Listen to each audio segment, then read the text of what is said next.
the beauty of this island paradise to the world.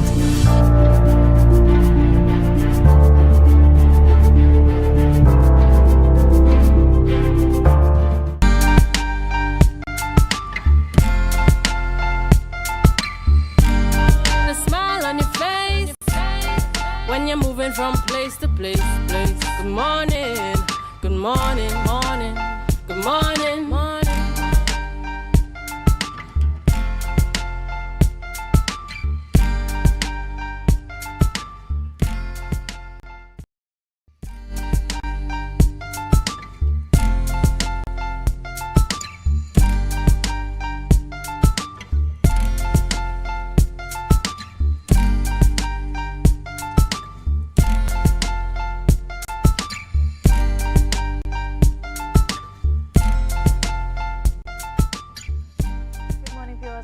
Welcome to Tobago Updates here at the Tobago Updates Morning Show. I am your host, Renessa Ortiz, and I want to say thank you to our viewers joining us locally, regionally, and internationally. To those of you viewing us on YouTube, Facebook, AMPLIA, Digicel, and Flow, we want to thank you for making Tobago Updates your #1 station. I'm joined in studio by Alex Brown. Good morning, Alex. Good morning, Renessa. Good morning, viewers. How are you? I am good. How are you? I'm alive and thankful. And that is, that the viewers are well. That is always a good position to be in, Always. alive and thankful. And recently I heard someone say humble and balanced. I like that term. I like that especially term. the last part. Humble and balanced. Viewers, before we get any further into the programming this morning, we head on over to news in 90 seconds. The newly paved and lined Scarborough Market Square car park is officially open with security personnel regulating entry and exit. However, patrons report confusion over strict new zoning lines. While parking closest to the market is reserved for vendors and parking closest to Wilson Road and the Victor E. Bruce building is set aside for market patrons and corporate clients respectively, it remains entirely unclear who is allowed to park in the middle bays or in the spaces closest to tea and tech. The Assembly Legislature advises that the condolence book for late former Secretary, Assembly member and cultural icon George Stanley Beard will remain open daily at the Assembly Chamber on Jerningham Street until Thursday, May 28th at 9:30 a.m. A public memorial event is scheduled for Wednesday evening ahead of Thursday's funeral. Citizens are urged to visit Uptown Scarborough to sign the book and honor his immense public service. And finally, the passing of Mr. Beard has reignited a fierce debate over just treatment for Tobago's founding political leaders. Surviving members who served in the Assembly prior to 1996 continue to clamor for financial relief as they remain completely excluded from the THA's modern pension plan. Despite a motion to correct this, piloted last year by Leader of Assembly Business Zorisha Hackett, it has not yet been done. And that was your news in 90 seconds. Tune in again at 6:30 p.m. for our full newscast. Alex, any thoughts on any of the news this morning in It continues 90 to be seconds? a somber period for Tobago. I think the passing of Mr. Beard is a major loss for the island, not just because he passed away, but I think because a lot of what he had envisioned for the Tobago Heritage Festival to become has not yet materialized. He had a really grand vision for how things should be, how it would impact on tertiary education, not only locally but internationally. He had this view that during the Heritage Festival, people would come to Tobago and do their studies, do the reviews and what have you. And that was part of his vision, and that has not yet been realized. So I think for that and many other reasons, there's been, a great loss. But on the other hand, you would have heard some stories of his life that encourage you that he lived. I heard one story that suggested that he was born with a condition that suggested that he would not live beyond 12 years. And he made it all the way to 74, so he lived. And that's something we could celebrate. But it's a really somber period. The fact that he, among others, I might think, there were others who I'm not sure about that, so let me not say it that way. But in his time in the Tobago House of Assembly, who were not beneficiaries of any pensions and that kind of thing, and they remain that way. And that too is a kind of saddening thought for people who would have contributed to the development that we now enjoy. And, you know, they have not been afforded, as it were, the privilege, the honor of having a pension that represents the service they gave to the island. It's a pretty somber period. And just to add to what you just said, we have a Tobago Icons Museum. And I've been to it once before, and we currently have two of our very known icons in the space of Tobago. I would like to see that they add Mr. Beard to this Icons Museum. Certainly. And extensively place some of the things that he has done in his legacy, his contribution, so that the generations to come would also be able to appreciate what he has done for our culture, and also in terms of his contributions politically, and also for the expansion of the Tobago Icons Museum, because we have so many icons here on the island of Tobago, and we don't want these individuals to be forgotten. You know, we always talk about the fact that we give people flowers when they are no longer here to receive it. That's sad, but... So we can start with that Icons Museum and ensure that we put inside of the information or generations that are now coming up, the younger generation, so that they can be able to benefit from the information that is there currently, and that they can also continue to contribute to society culturally, socially, politically, in so many different ways to continue to shape the greatest little island on the planet. You know, you mentioned Mr. Beard's contributions in politics and culture. And there's another area that he contributed in that seems not so well known, but he contributed immensely in education. I mean, he taught, he contributed to the development of several programs for additional knowledge transfer, as it were, on the island. And that's part of his legacy that we don't often talk about. But, you know, I think that too is an important mention for his legacy and for all the contributions he made to our development.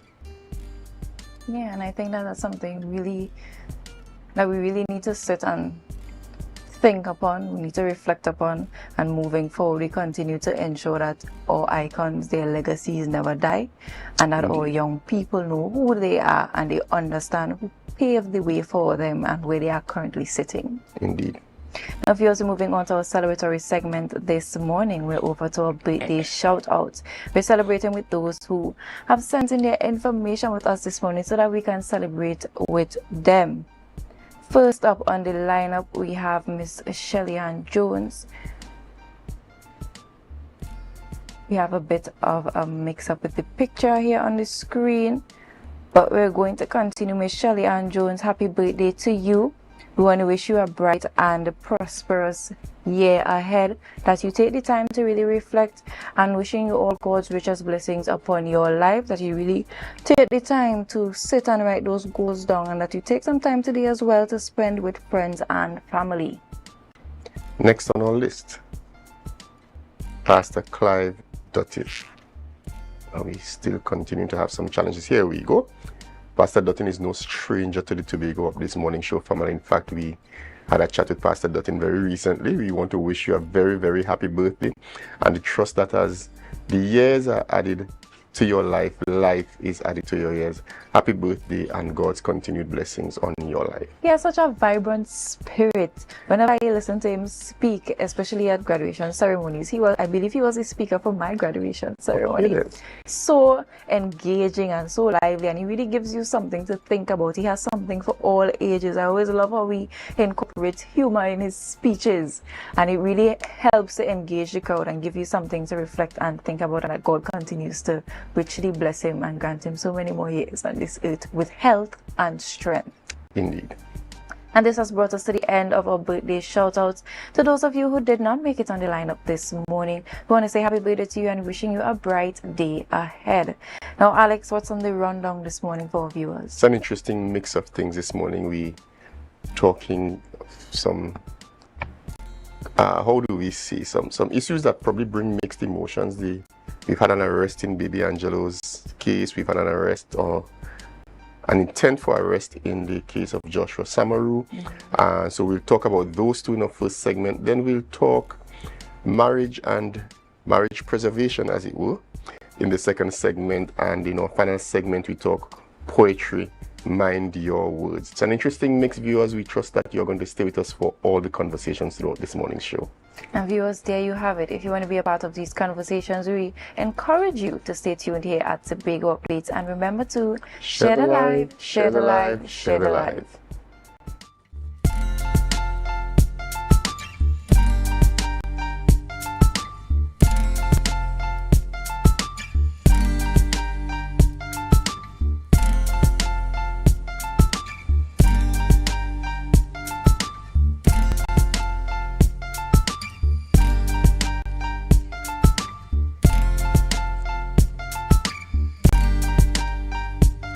Sofa Factory is here in Tobago. Conveniently located Montessori Drive, Glen Road, Scarborough. Up to 20% off on select sofas for customization.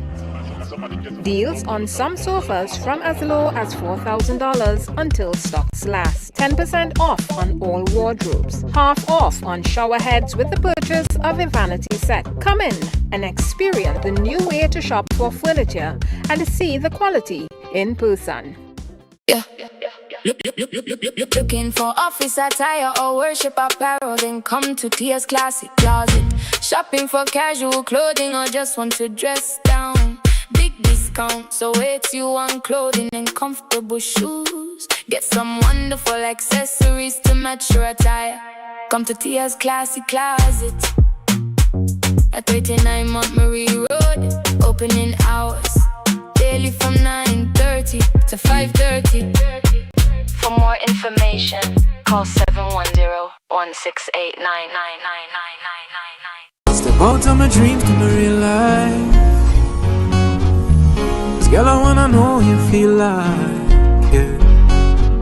Come closer to me, let the stars align, yeah. In the middle of the night, you bring the sunshine. Miss Lady, she have a pot on the fire, burn a flame when she cooking. Make your goals a reality this season with Mount Pleasant Credit Union. Tobago's choice, we got you smiling. Come and feel that mid-year feeling, oh yeah. Mid-year island dreams, we make it easy. $20,000 to $100,000. Come and see, we warm hearts, bright plans, your goals grow. Mount Pleasant Credit Union, Tobago's choice. You know, every loan wants to prove more reasons to celebrate. Chance to win big, doesn't that feel great? Up to $3,500 in exciting gift certificates. Share investment starts as low as $2,500. Mid-year island dreams, we make it easy. $20,000 to $100,000. Come and see, we warm hearts, bright plans, let your goals grow. Mount Pleasant Credit Union, Tobago's choice, you know. Blessings have to come my way. Trinidad and Tobago, get ready for a night of praise, worship, and celebration. Oh yeah, yeah, yeah. It's sold out. The gospel concert of the century, heading this spectacular event and bringing his anointed energy and chart-topping hits. It's internationally acclaimed gospel superstar, Sherwin Gardner. Blessings gonna find me, yeah. Saturday, 6th June at the beautiful Magdalene Grand Beach Resort, Tobago. And Sunday, 7th at Napa, Port of Spain. Sharing the stage are the powerful ministries of Blessed Messengers, Sean Daniel, Pastor Terrence Baines, and Jaron Nurse. And many more. Bring your family, bring your friends, and be sold out for Jesus. Saturday, 6th June, Magdalena Plaza Grand Beach Resort. And Sunday, 7th June, Napa, Port of Spain. Tickets $300, but if bought by Saturday, 23rd May, cost $100 less. For more info, call 358-6397.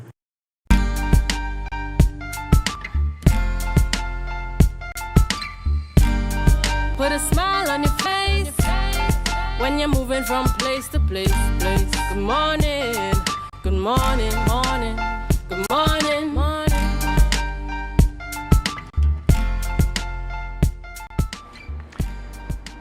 Welcome back. We thank you for staying with us. As promised, we're discussing the developments in two matters that have been taking significant national spotlight, and to discuss them with us this morning is a gentleman who is no longer a stranger to the screens of Tobago Updates Morning Show. We're talking with former Commissioner of Police, Mr. Gary Griffith. Good morning, Mr. Griffith, and welcome. Hi, good morning again. Good morning. Good to have you with us. Mr. Griffith, we're looking with some relief, yet some questions on two developments in the national landscape in the last few days. The first is the arrest of a suspect in the case of missing baby Angelo. Your initial thoughts on this matter? Well, again, the jury is still out. Hopefully, if it is that there can be closure to this matter, that will be definitely what everyone who is a law-abiding citizen would want. Excuse. It will also act as a proper avenue to show to other persons the consequences for such actions. When these matters take place, I mean, remember the appeal chambers and so forth, it puts up sour taste in the mouth of citizens, and it can cause many other persons to believe that they can get away with such crime. So it is really hope that somehow, somewhere, that this matter can be resolved and there can be closure, not just for the benefit of the country, but definitely for that of the family of baby Angelo. There are questions that come even as collectively we breathe some bit of a sigh of relief, whether there would have been, and probably we can lean on your experience as former Commissioner of Police, how much evidence could be presented to the DPP for a recommendation of a charge in this matter without a body, and certainly whether there's a total absence of culpability, sensitive though this may be, on the part of the mother in this matter? Yeah, well, a body definitely plays a big part towards pinpointing the perpetrator. But let us not believe that there have been many situations where persons have been arrested, charged, and found guilty, but a body never being found. So it is not the be-all and end-all that without that it is going to affect the case. If there's proper good policing, and we have very good police officers in Trinidad and Tobago Police Service, sometimes it can come as simple as the person actually admitting the crime, or you can look at certain things that would have come out from whether it is blood of someone, DNA testing, video footage, witnesses of something that they would have seen that person do. So there are a number of different things that the police can bring forward as damning evidence to verify that they were the cause of the end result of an individual. So if that is the case, and again, for there to be an arrest, that is just one step. It can be an arrest now where that individual is now being questioned. And if it is that you don't have enough evidence, that person can actually be released. Because that person obviously is going to bring in their attorney. So you have to get the arrest, and then after you move to the charge. That period between there, it's going to be very delicate. It is hoped that the police can actually do exactly what is required, and they have enough evidence that is going to put pressure on this individual. If it is that this individual can actually admit and plead that they would have done that, well, that is it. Case closed. If not, the police have a very big job on their hands, but I have confidence in definitely in that. The Tobago arm of the Trinidad Tobago Police Services are very. I know the individuals there; they are doing an excellent job. Same thing with Trinidad, the police service there. So they have good investigators, and it's hoping this matter it can be dealt with, that we can bring closure as quickly as possible. Because as I said, the arrest, we see arrest finally, but an arrest can the last thing you want to give is false hopes and say that there's an arrest, and next thing the person is released. So let's just wait a few days before we can confirm if that arrest can turn into an actual charge. Now, Mr. Griffith, do you think Trinidad and Tobago should consider introducing specific legislation dealing with missing children that would trigger enhanced investigative powers much earlier in a case, especially in cases such as these? Well, yeah, definitely. You see, it's not really legislation that is required. It's good policing, because that's why when I formed the gender-based violence unit, it was to deal with matters just like this. When last have you heard about the gender-based violence unit? That unit, we brought in persons from NYPD, Mayor Rudy Giuliani and partners, to be able to make sure that persons are properly trained to understand sensitivity and confidentiality of such cases. And sometimes it's not of the actual. It could be a child being badly beaten, or a woman being raped or beaten in a house, but it doesn't start there immediately. On most occasions, it is a gradual process, and neighbors, family members would know about it. And if it is they don't have an avenue of of who to speak to. That's why before I was commissioner, I was listening to this madness that a woman was eventually killed, and then you're hearing after she's killed, you're hearing all the neighbors coming out. Yeah, well, we were hearing all the shouts, we were hearing the beatings, we were hearing the violence, but you said nothing and you did nothing. The gender-based, and the same thing about children, abuse of children being left home unattended, and then when you hear that the child dies in a fire in the home, then you hear all the neighbors. Yeah, well, she used to do that all the time. You have to be involved in proactive policing. So when I formed that gender-based violence unit, it allowed proper training of police officers, but it also allowed to understand how you deal with these matters. A woman is badly beaten or raped. She has to go back now, because of the collapse of the gender-based violence unit, she has to go back to a police station where a police officer might be badly trained and then tell her, well, why you reach home 2 o'clock in the morning? It's like you look for that because he's a badly trained officer in that area of policing. The gender-based violence unit will come to your home. Neighbors, friends, family, if they have any concern about domestic violence, child abuse, they knew exactly how to come to the gender-based violence unit and not be concerned about fear of reprisal or the individual who's being targeted as the perpetrator finding out that you're the one who sold me out. Telling all neighbors and friends and family you have to go to a police station to report what you're hearing. And next thing, by the time you get back home, the police officers are a good friend of the person who you reported and they're cursing you up and all that. That is why you're not getting the information. That is why these matters can escalate. The failure and the collapse of the gender-based violence unit by this commissioner of police is an indication of incompetence and bad policing. A gender-based violence unit is critical towards ensuring we can minimize situations of a red flag, of a child, of an elderly being abused, of a female being abused by her spouse, to prevent that immediately, because these individuals went to the homes. You will call and they will a delivery service, not you having to go to a station and be worried that by the time you speak to the police officer, he knows the person you're going to speak about. That is what is required. So legislation, yeah, but more so good policing and a good unit such as a gender-based violence unit would have assisted tremendously in preventing a situation of the initial red flags turning into an eventual death. Mr. Griffith, you mentioned the whole idea of trained officers for specific tasks. Do you think there may be a need for some reorganization of the police service so that officers can gravitate to areas in which they themselves have a greater affinity to? There are some, if you ask the average Tobagonian, for example, they are going to name a few officers who they think should remain traffic officers and be allowed to progress up the ranks because of what they've demonstrated. There are some people whose strength may be in ICT and would help with the crimes that are perpetrated, the frauds we see online and that kind of thing. Do you think there should be some kind of restructuring of the police service that would allow officers upward mobility, even though they remain in specialized areas? If I was commissioner of police now, still I would have put you up as my DCP. You hit the nail on the head. That is exactly what it is I did. Because it's horses for courses. It is not to say that the person, if it is because he's aggressive or whatever, it means that he's not a good police officer, or if he's just an IT person but not good at weapons, see, he's a bad police officer. I was putting horses for courses. So there was this individual. This man was so aggressive. He was an operational tactical person, and they had him dealing with matters like in the Queen's Park Oval for cricket and so forth, and just shouting at everybody, attacking everybody. And I realized this man is not fit for purpose to deal and interact with the public.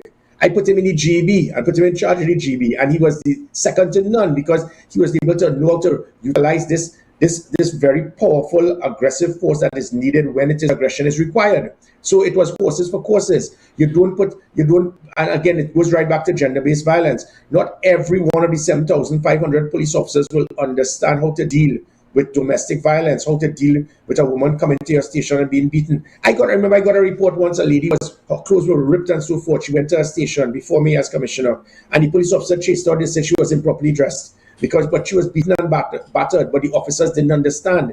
And that is where it is. When I form units such as our social media monitoring unit, people who understand IT, technology, being able to know persons who are very good in fraud, in dealing with fraud from a financial perspective, to put them into the FIB rather than to put them out onto the streets. Persons who are highly trained and qualified to know how to interact with the public, so you put them into community policing. That is what I did in the transformation of the police service. Bam! As soon as I left, all of the training we had for persons specific in those areas, they transferred them. So the persons who did all of the training in the gender-based violence unit, they removed them and put them into complaints and traffic. And then persons who have no training now in gender-based violence, you put them in charge of the gender-based violence unit. We have gone back to the outdated 80s and 90s policing, and that is what Dwayne Gibbs and myself we were trying to do, transforming the police service, have an intelligence-driven police service, predictive policing, making sure every police officer in every unit is properly trained in that specific field. In the failure of that, you're going to get a decrease in performance, and because of that, that is why public trust and confidence was 59% just a few years ago. Now it is less than 5%, but these are the same police officers, so it doesn't have to do about the quality of the officers, it has to do with management. Now, Mr. Griffith, we're segueing into the other half of this interview as it relates to the Kaya Seeley and Joshua Samaru case. Now, the public originally viewed Kaya Seeley as a victim because she was shot and permanently injured during this incident. Now, she is being allegedly charged in connection with Joshua Samaru's death. Does this suggest the police initially failed to communicate critical facts to the public, or is this simply the result of an investigation evolving? Well, this is becoming a national heated debate, and when you listen to Anna Ramdas from the Expressway, every single comment she makes is really in support of the government. She did an article today, and she put out and laid out all of the statements and the evidence made by the police officers. So you know exactly what is going on here. It is one side versus the other. So Anna Ramdas has brought out everything, and this is deliberately done in a manner to ensure. Why didn't Anna Ramdas do an investigative review of the suspect and what she had to say? She put everything about the police officer. She knows why, because every single article by Anna Ramdas is directed towards one common goal. So that's what has happened here. And I ask the public, do not question the competence, the impartiality of DPP. He could only make a decision based on what is provided to him. What must happen, however, is that there must be some degree of transparency, because people are also making stupid comments to say, well, you can't say anything about this matter now, it's sub judice. It's not.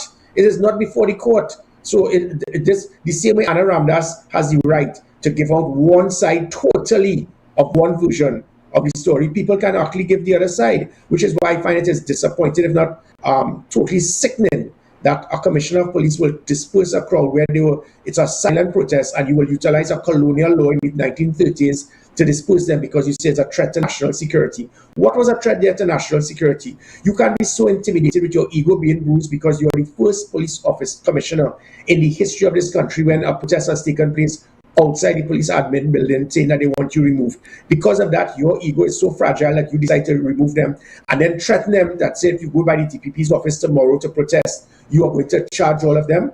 This is not a police state. I had a similar situation as commissioner with Black Lives Matter. I could have dispersed the crowd under that ridiculous colonial law. No, I allowed them to protest by the hundreds, and I turned up there to explain to them what happened in the United States with the police would not happen here. I give you that assurance. That is what you call professionalism and maturity. Guevara does not have this. The first thing is to try to muzzle them and stop people from complaining. People have a right to be concerned. And I'm not here to cast any aspersions or say that the police officers were wrong or right or vice versa. But there are questions that must be asked. And all that is required is for Guevara, instead of being very petty and intimidated and thin-skinned, just answer the questions. Was gunpowder residue done on the hands of the alleged suspect? 1. 2. Did you check for fingerprints of the person to state that it meshed with the so-called weapon that you claim that you found? 3. Why would you make such a foolish statement to state that all you don't know what happened minutes before the video? Something could have happened there that you all don't know about. That is irrelevant. They could have used a bazooka and hand grenades. At the time when there's confrontation, that is the only time to justify firing. You can't justify firing based on what took place several minutes before. 4, the injury of Ms. Seeley, it can be conducive to that of someone defending themselves because she was crouched, so the bullet hit her back rather than her front. Because if they claim that she was turning around pointing a firearm, it would have hit her. 5, evidence that you claim that she was the one being shot at, then she was the one shooting at you as the police officers, then the police will be aiming at her. But 19 shots hit the one whose hands were in the air, and 4 shots hit her. Is it that you are so terrible as a marksman that you hit 19 out of 23 shots on the person who was surrendering? 6, the police officers, under minimum use of force policy, you saw a weapon slung over after he probably emptied the clip or it was a stoppage, and several seconds after, when the persons were neutralized and there was silence, you threw out your sidearm and started firing. That is a criminal offense. 7, the basic training for law enforcement is that if it is that you're involved in a firefight and persons are confronting you, you must cover from view and cover from fire. These 3 police officers are either badly trained or incompetent in understanding armed conflict, because they set up like if it's a Rambo movie and they couldn't be hit. So if it is you claim that this woman was firing at you, why is it that you did not cover yourself from view and cover from fire? Or you not? Why did you make yourself a small target? 8 or 9, I lost track. When you go down to the point, why, if it is you know that she was involved with having a sidearm, why for the 6 days she was in the hospital, she was not questioned about it? Why was she not? Why it's 3 months later you brought it to her attention? Why is it that if she did not have that information, it meant that the statement to the police that would have gone to the DPP would not have defended herself from the allegations now being made? So in all of these different matters, and it goes on and on, these are the questions, and all that is required is to explain this. So the same way Anna Ramdas is the spokesperson and the communication officer for the TTPS to explain what the TTPS claim happened, the same way it is that the police should give explanation as to all of the different things I spoke about. Because failure to do that, as Renee Cummins, a very well-known criminologist, said, the court of public opinion, it is totally shifting away from the belief that what they're saying is true. And I'm not saying it is not true. It could very well be. But again, on my final point, you have deliberately refused to utilize body cameras. I acquired 1,200 body cameras. You misled the country to say that these were not good body cameras. You type GTEC and Axon, you will see that these body cameras I acquired are used by most police departments in North America. He then lied, he misled the country by stating, well, the cameras are not good because you can turn them on and turn them off. That's what you have to do to save battery time in case you go to a situation with a child being abused, a woman being raped, a confidential informant. And even if you didn't like my body cameras, for 5 years, you are the last commissioner for the last year, you have not acquired one. Body cameras would have played a very big part in pinpointing what transpired. I had dashboard cameras on the police vehicles, you removed that as well. So when you do all of these things, I finally have to add, it means that the Police Service Commission has remained silent. I could ask the both of you all right now, who is the chairman of the Police Service Commission? And rightly, you might not know, because this man has said nothing for the last year. He has not said a word. You will hear Judith Jones speaking once a month. You will hear Blissy Prasad speaking once a month, his predecessors. This man has said nothing. And if there's somebody in the Police Service Commission that is seen as, that say, for example, you'll probably be the batch of Guevara when you all join the police together, then you should recuse yourself, because what is happening here, the Police Service Commission has stayed silent of the not use of body cameras, no use of pepper spray, the minimum use of force policy. This situation, a commissioner whose 3-point crime plan is state of emergency, and state of emergency. They have said nothing, they have done nothing. So when people are speaking about Guevara being fired, I think it's the Police Service Commission that should be fired. Mr. Griffith, unfortunately, that's all the time we have, but you left to it, or you ended with something that's really a critical point, and I think it's something that you always talk about, the court of public opinion, the level of confidence that the population has in the police service. And I think that's one of the things that the commissioner and the executive of the police service, especially in this particular matter, need to consider. When all is said and done, sometimes I say it's not the what you do, but the how you do it. And if the how you do it doesn't sit well with the population, there are going to be difficult days ahead in terms of how confident the population is going to be to support your efforts in the future. We want to thank you for sharing your perspectives with us and trust that you have a really great day. Thanks again. Same to you. Bye-bye. Now, if you'll stay right here, and when we come back, we're going to be talking with Roxanne Birchfield, and we're talking Married by with Reverend Roxy Retreats. Stay tuned and we'll be right back. Remember to share the live, share the live, share the live.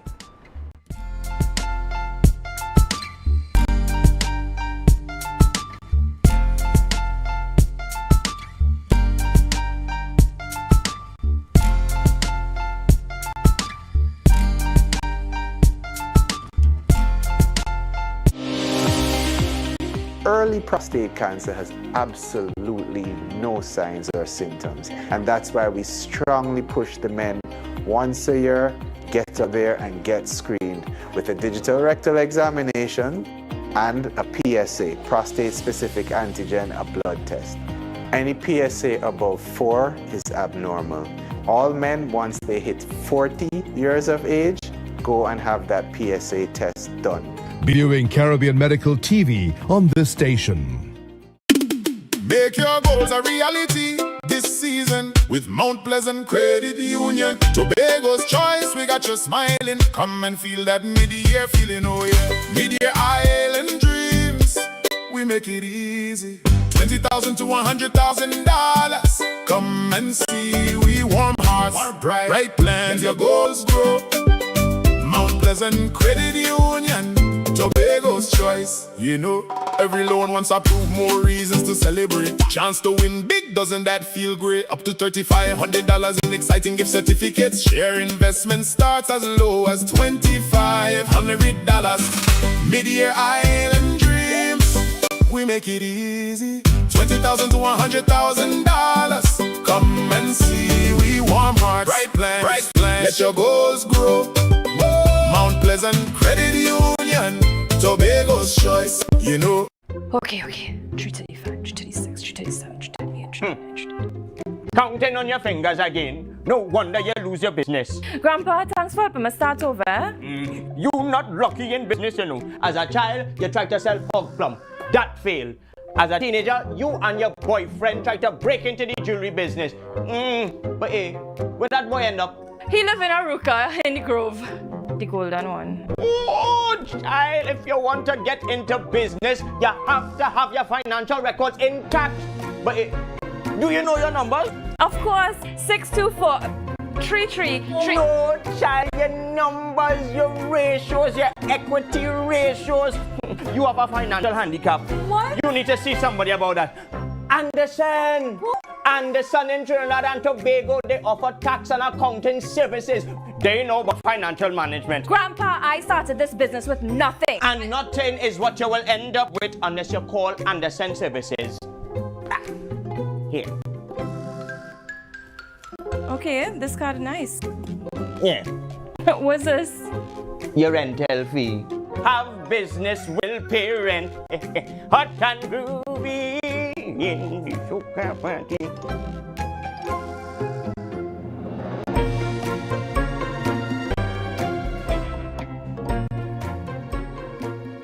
Blessings have to come my way. Trinidad and Tobago, get ready for a night of praise, worship, and celebration. Oh yeah. It's sold out. The gospel concert of the century, heading this spectacular event and bringing his anointed energy and chart-topping hits. It's internationally acclaimed gospel superstar Sherwin Gardner. Blessings gonna find me, yeah. Saturday, 6th June at the beautiful Magdalene Grand Beach Resort, Tobago, and Sunday, 7th at Napa, Port of Spain. Sharing the stage are the powerful ministries of Blessed Messengers, Sean Daniel, Pastor Terrence Baines, and Jaron Nurse. And many more. Bring your family, bring your friends, and be sold out for Jesus. Saturday, 6th June, Magdalena Plaza Grand Beach Resort, and Sunday, 7th June, Napa, Port of Spain. Tickets $300, but if bought by Saturday, 23rd May, cost $100 less. For more info, call 358-6397.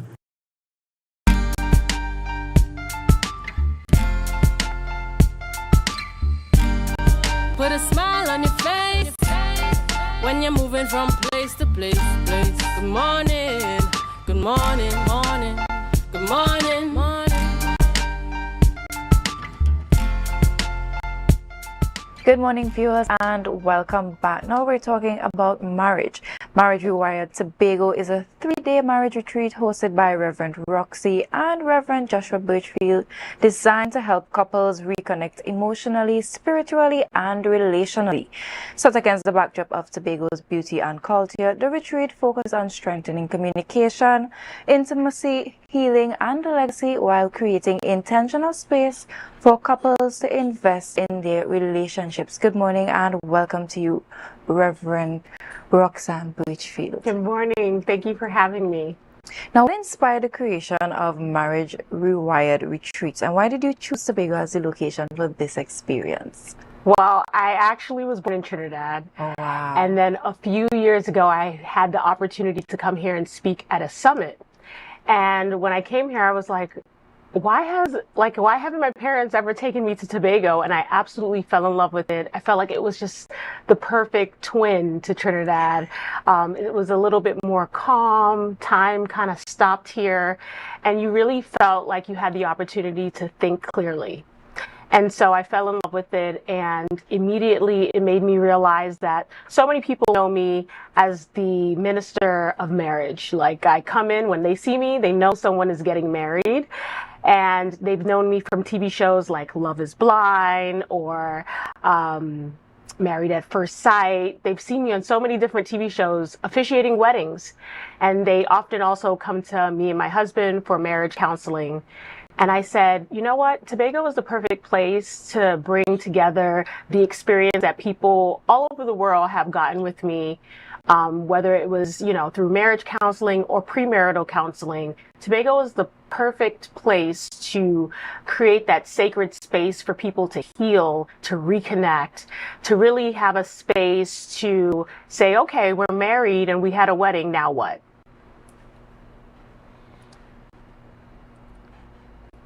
Reverend Birchwood, we must do this. How long have you been pastoring? I've been pastoring for over 10 years. And counseling has been involved in this 10 years? Counseling has always been involved in it from the very beginning. My initial clergy experience really comes out of being a chaplain in the U.S. military. And so counseling has always been a part of the work. No, we need to just set the record straight here a bit. You've been doing this for more than 10 years. You don't look much more than 15. But you also mentioned the military. Yes, sir. I'm tempted to ask, but don't answer if you don't feel comfortable. Okay. But the viewers must be looking at you and knowing, oh, how old is she? I'm over 40 years old. Wow. I'll give you guys that. Ladies and gentlemen, no, if you take good care, we must say this. If you take good care of yourself, this is what over 40 looks like. Now, we're going to go a bit into marriage and relationships. Yes. Now, when we look at couples and marriage and relationships, many couples say that lives get busy and then they go on autopilot. How can couples recognize when they've been disconnected? There's so many things that are kind of competing priorities for us, right? We have careers, we have kids. I mean, seriously, I tell my husband all the time, I'm like, I don't remember our lives before our kids. Like, what did we do when we got home from work when we didn't have children? Because they take so much of our time and our life. And so for me, it's really about realizing that you have to be intentional. You have to be intentional. You can't just go on a vacation once a year and think that that's going to do it. You have to continue to date each other, to share. My husband and I, we come from very different cultures, cultural backgrounds. And so like this year, I took the time and I actually took him to Carnival and I was like, I want you to see something about my culture. And so he went and he had the wildest questions, things that I would never think, but I love that for him. And I feel like it drew him closer to me to be like, wow, like, this is a part of your culture. This makes the people happy. Like, I don't have anything like this in my culture. And, we have been married just yesterday for 14 years. And so even at 14 years, you have to continue to share. You will still find things to say, I never knew that about you. And you have to stay curious. You have to stay curious about the person that you're married to. Or honestly, just like a lot of people might be experiencing, you get bored and you get disinterested. I was looking at statistics specifically for Trinidad and Tobago. Yes. And over the last 10 to 15 years, we've been averaging 2,000, 3,000 divorces per year. I'm not sure how much work you've done in Trinidad and Tobago, but what have you seen that specific to Trinidad and Tobago, maybe causes, apart from the general business and what have you, specific to Trinidad and Tobago, what might you have seen that would have contributed to these very high figures? Well, I always say, from a sociological standpoint, if you want to learn about the people, listen to their music. And I think there is a very big culture of fun and love, but at the same time, there's a big culture of dysfunction. that we've normalized. Certain things are just normalized that I'm like, that's not normal.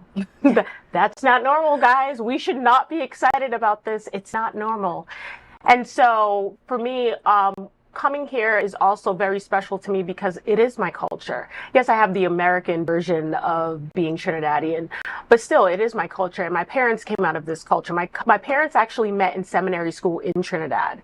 That my mom's from St. Vincent. And so just growing up in our family, there was so much love. But to be very honest, there was so much dysfunction. And I know that I'm not the only one. I know that other people share this. And I feel like, you know, the retreat is a place where people can come together and say, oh, you have that scar? I have that scar too. We get to kind of, in a laughing way, in a joking way, kind of unite and connect on that. But at the same time, we get to say, what are we going to do about it? What are we going to do about creating a culture around marriage that's countercultural to what we think is normal? You know, everyone has the half siblings. Everyone's parents had the breakup and then getting back together. And so we laugh at it, but at the same time, what are we going to do about it? How are we as a new generation going to be different than the generation that came before us? Not saying that we're better than them, but we have an opportunity to do something different. And it's really interesting that you mentioned dysfunction. And for a lot of individuals, that dysfunction is their normal reality. Yes. And then when it comes to engaging with someone, in terms of a relationship, it means that that person also has their own dysfunctions Absolutely. That have been normalized. Now that takes us to the next question of communication. Yes. Now communication is often cited as one of the biggest issues in relationships. What are some communication mistakes couples make without realizing it? I think that the biggest mistake is assumption. A lot of people expect their soulmate, the person that they're going to marry, that they're so attracted to be mind reader. I read your mind. I know what you want. I love you so much. I just know what you need. And the reality is you need to actually open your mouth and explain and go in depth and ask questions. There's so much to communication. It's not just, I said something once, or you love me, or you're attracted to me, so you get me. Absolutely not. I think people need to be very clear about their intentions, their desires, and really go deep with that. There's another issue that often arises, and that's the issue of life change. Yes. As life progresses, career stages change, responsibilities change. There's the empty nest syndrome. There's something that is hardly ever spoken about, and that's the physiological changes. Mm-hmm. So a wife goes through menopause, a husband goes through andropause. Mm-hmm. Nobody talks about these things from the perspective of how one impacts on the other. So we talk to women, for example, about how menopause affects them. Yes. But not about how it affects a husband. Mm-hmm. We tell the men how andropause will affect them, not how it affects the wife. How do you see the issue of what I would now call cross-communication of these changes and how they impact on a marriage? Absolutely. That's a great question, actually. One of the things that I've realized is, so you talk about menopause, for example, right? Which people expect that to happen a little bit later on in life. But if you watch carefully, the changes happen right away as you get married, right? One of the things that most couples focus on right after getting married is having children. And I've had a lot of different couples around the world come to me because they were having fertility issues. And so the idea of what is this marriage if we do not produce a child, right? These body image things, these things that our bodies go through, if we watch carefully, they've been happening our whole life, and they continue to happen the day that you say I do. And so before even going to the place of menopause or anything like that, I really rewind it back to the very beginning stages of the marriage. And there lies so many changes. How did you handle that? How can you handle other things later in life differently? What are some of the things we don't really know about each other? You know, genders don't always talk to each other about things that are going on. And how can we still keep our marriage exciting and interesting despite these changes? So for me, it's really about looking at the entire journey and not just a particular phase in life. Now, when we're looking at modern dating and modern relationships and modern marriages, social media has a huge part to play in some of the information that is consumed. In terms of, we hear things like, he should know. If he isn't doing it, someone else would. And then there are these messages that are constantly being perpetrated, not just by he, but also by she, him and her. Yes. What are some of the major threats to marriages in modern times, especially as it relates to social media? Absolutely. That's also a really great question. First of all, when I hear about if you don't do it, someone else will, well, I really don't believe that grass is always greener on the other side. I think that that's a fabricated myth that people create. And here's why. Because the real work when it comes to counseling has not so much to do with trying to fix your partner as it is about doing the inside work. So you can hop from person to person to person to person, but if you never face yourself, you're going to be getting the same results. And so I always tell people it's not really about grass being greener somewhere else or someone being a better spouse than the spouse you already have. What's the work that you need to do for yourself? Now, Reverend, we want to thank you so much for coming on this morning. But before we wrap up the interview, we didn't even speak about when you're going to be having your retreat here on the island of Tobago. So give us a bit about information and registration so those who are interested can sign up and be a part of this initiative. Yes, so I will be having it September 1st to the 3rd. There'll be a lot of activities. I have a diverse availability. You can either sign up for the entire thing or you can do a day pass. So they could just go to @Mary by Rev Roxy on Instagram. Be sure to follow, but the link in bio gives you direct access to buying a ticket, a day pass, or the full experience. I want to thank you so much for coming on this morning. You. And we wish you all the best in your endeavors going forward and that this retreat would be a success. Thank you so much. Thank you. So viewers staying here with us on Tobago Updates, we want to say thank you for staying with us and we'll be right back after the break. And remember to share the live, share the live, share the live.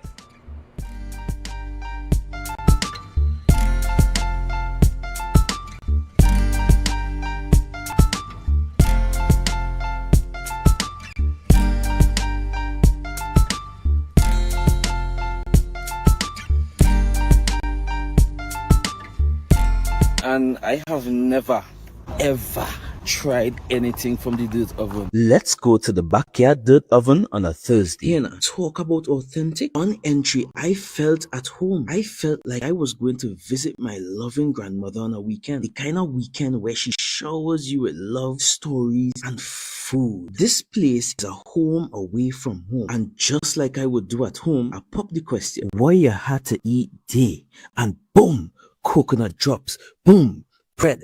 Boom, garlic bread, boom, hops, boom, coconut tart, boom, jam tart, and boom, something they call nuts. And just like that, Mistress Baker was ready to pop them in the oven.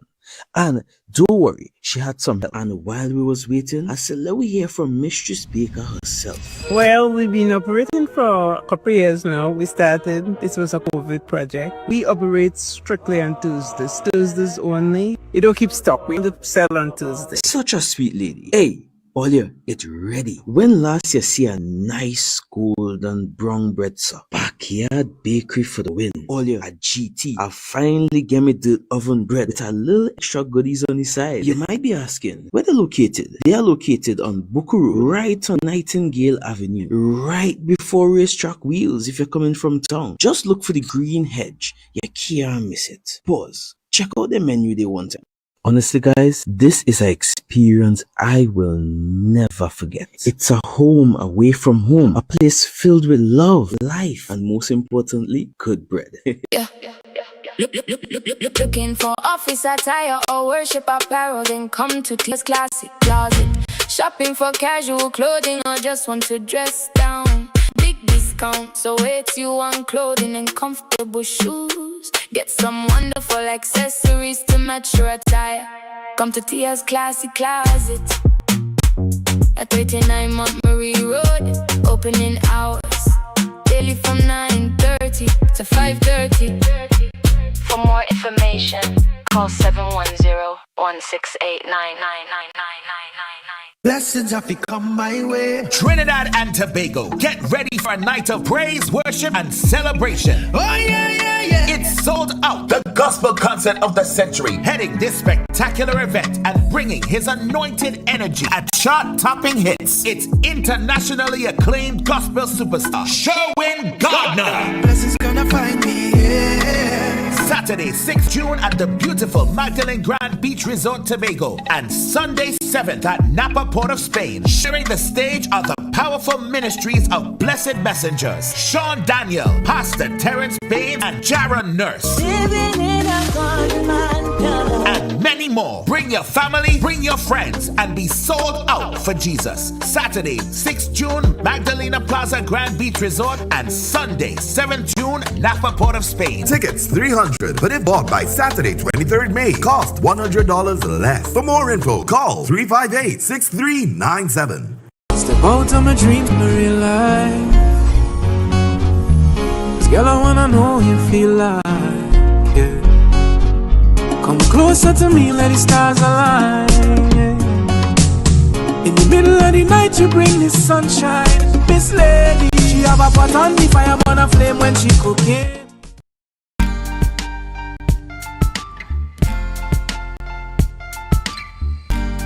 Put a smile on your face when you're moving from place to place. Good morning, good morning, morning, good morning, morning. Thank you for staying with us, viewers. As we mentioned in our last segment, we're talking poetry, the Mind Your Words Poetry Slam, and to share with us on this morning is Charlene Cordner. Good morning to you and welcome. Good morning, pleasant good morning to everyone. A pleasure and an honor to be on the island. This is home for me. Well, I was saying this face looks rather familiar. Really? Tell us Yes, what. Go ahead. Sure. Tell us what is the Mind Your Words Poetry Slam? Where did it originate and why? Okay, so currently we have some issues in our Twin Island Republic. And we decided to come to Tobago. We do a lot of work, Mental Health Reality Wellness Trinidad and Tobago. It's a non-profit organization. So we deliver services to individuals who have mental health challenges from the lived experience advocacy level. And based on our mandate from our global partners, we decided, maybe in the Mental Health Month, instead of focusing on Trinidad alone, we're seeing so many things happening. Let's come to Tobago and bring to Tobago for the youths the experience of being able to speak clearly. Mind Your Words gives you that play thought pattern to bring to the table what you can't say normally, and you'll be able to express it to your peers, to your parents, to the community as a whole.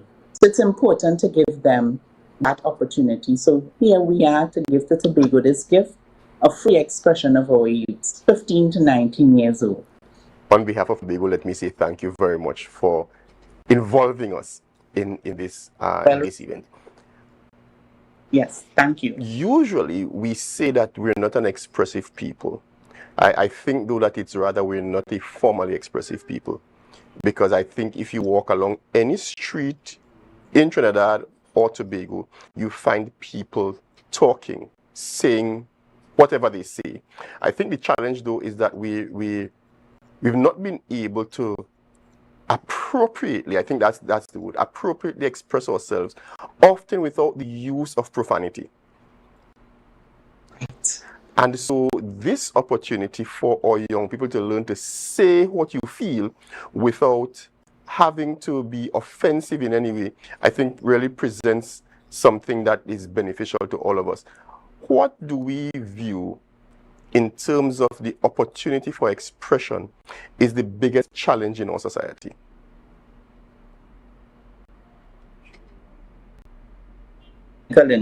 Difficulty.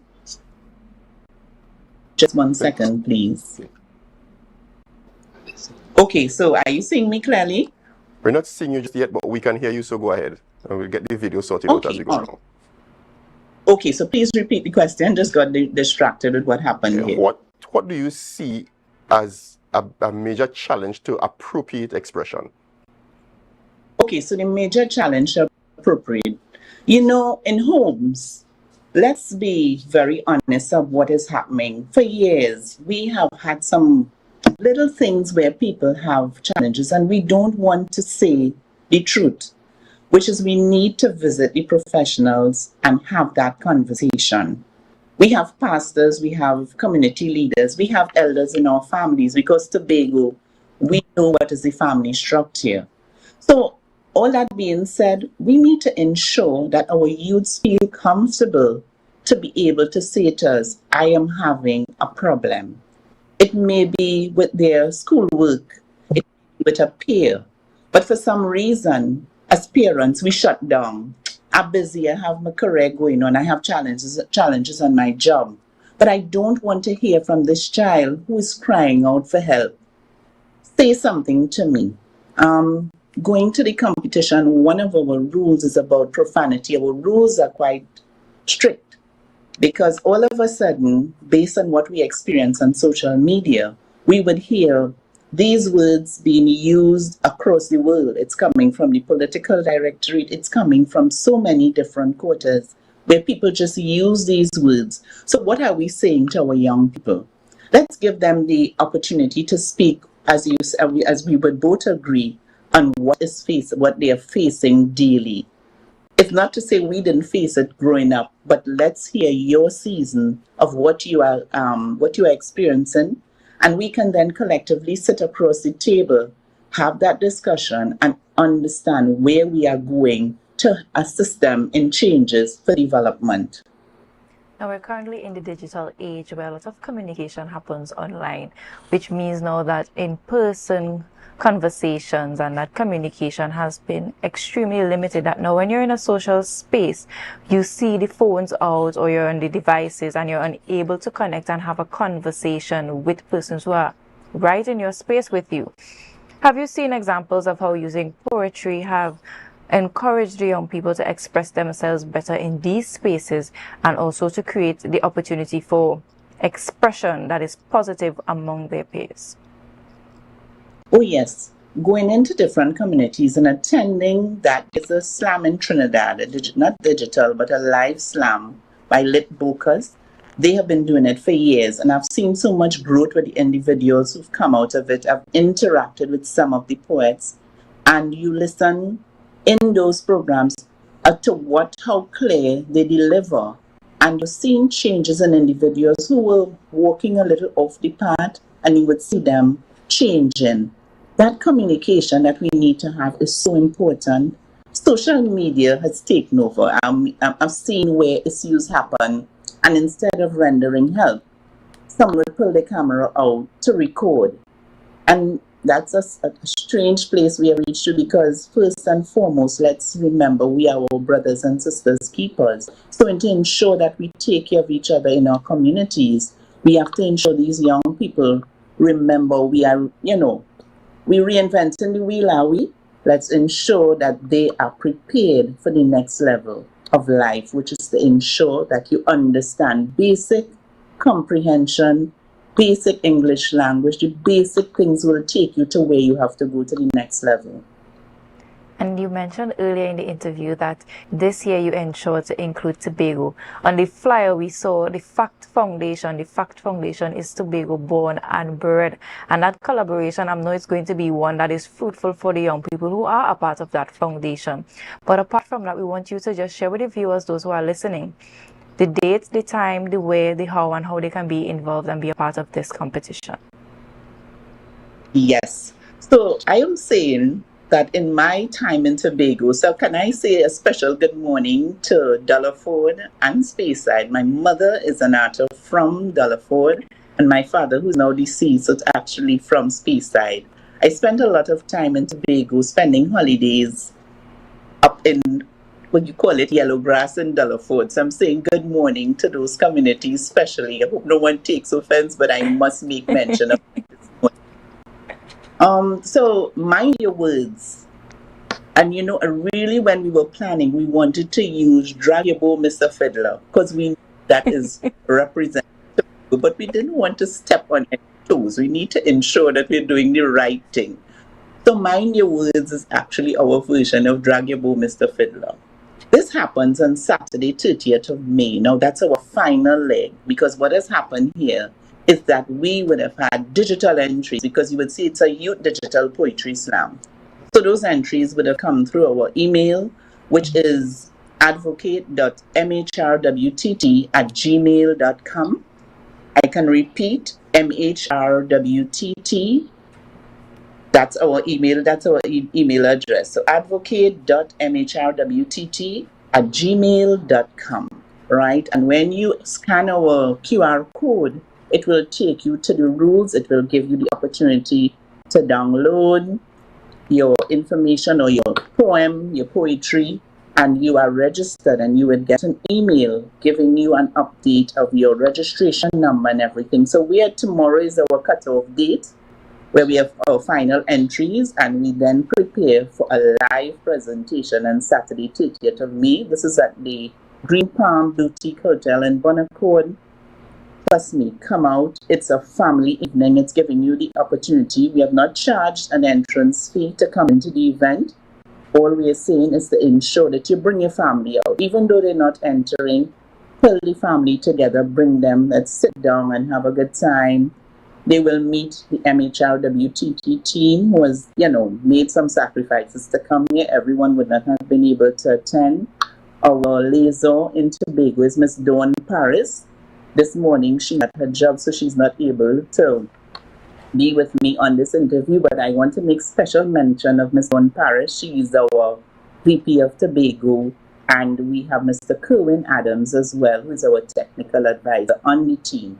So slowly we are coming into Tobago, but we have to put our structure in place to ensure we serve Tobago as well as Trinidad. Please come out on Saturday. This flyer is all over social media. Thank you to FACT.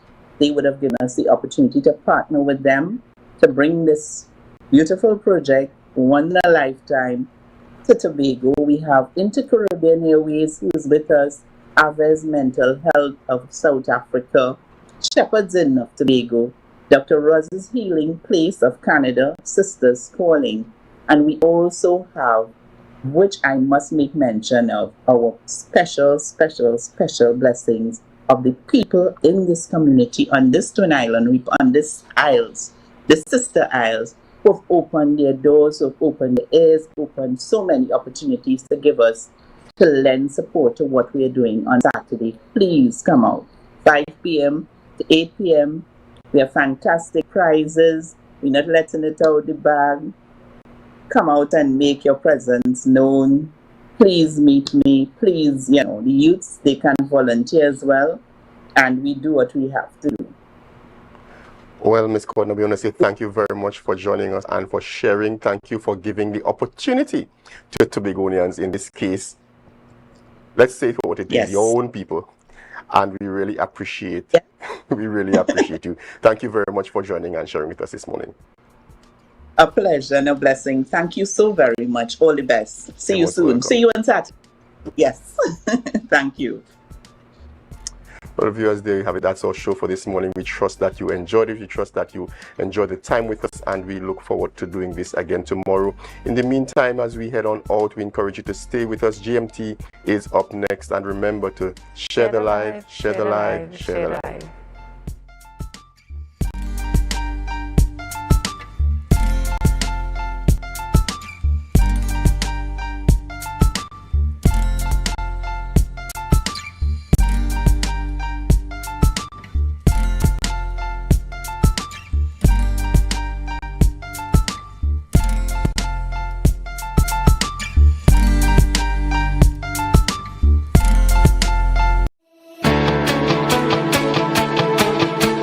It is my distinct pleasure to welcome you all to B's and T's 2026, now in its fourth year and growing stronger with each edition.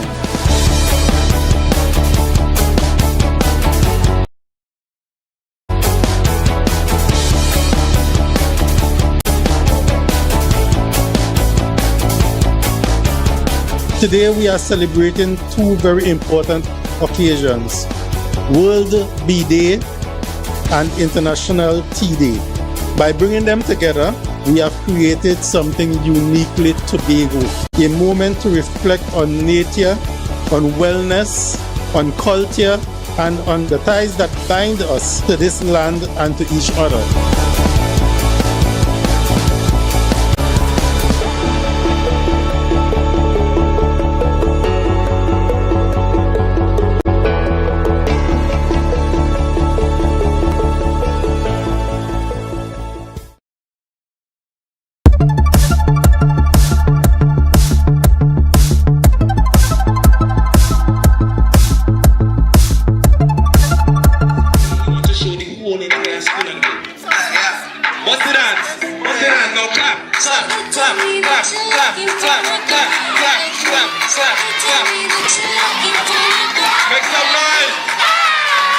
We have had in the past young people opting to end their life, and we want to ensure that no other young person sees their only option as ending their life. There must always be avenues and opportunities for them to express themselves, to relieve stress.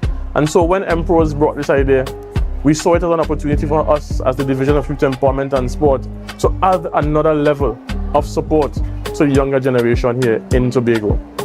And this is the first of many new creative ideas that you would see. It was a diverse workshop talking about mental health, and it was a very eye-opening experience. There were different coping mechanisms talked about, and I had fun. The experience was fun. At first it's kind of scary because to have a bunch of people that probably know how to dance better than me. But after we started dancing, I felt more relaxed and confident in myself. At first I was very hesitant to do the dancing, right? But from small I always used to like to dance, and coming there now, right, I enjoyed it very much. They showed us dance choreographies and had us do a TikTok dance, jump with the secretary. It was very nice.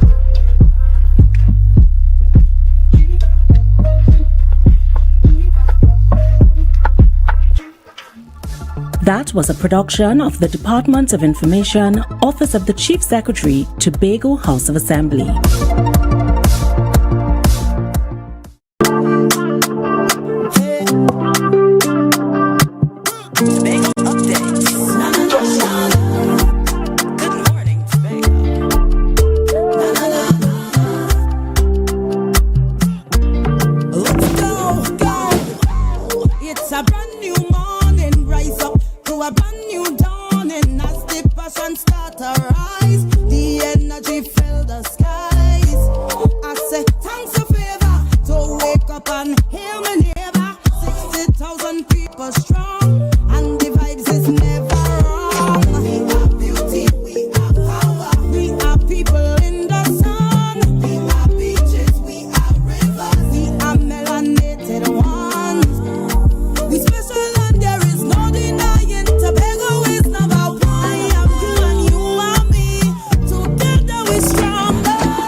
Good morning, and welcome back to Good Morning Tobago right here on Tobago Updates. I am your host, Chanel Felix.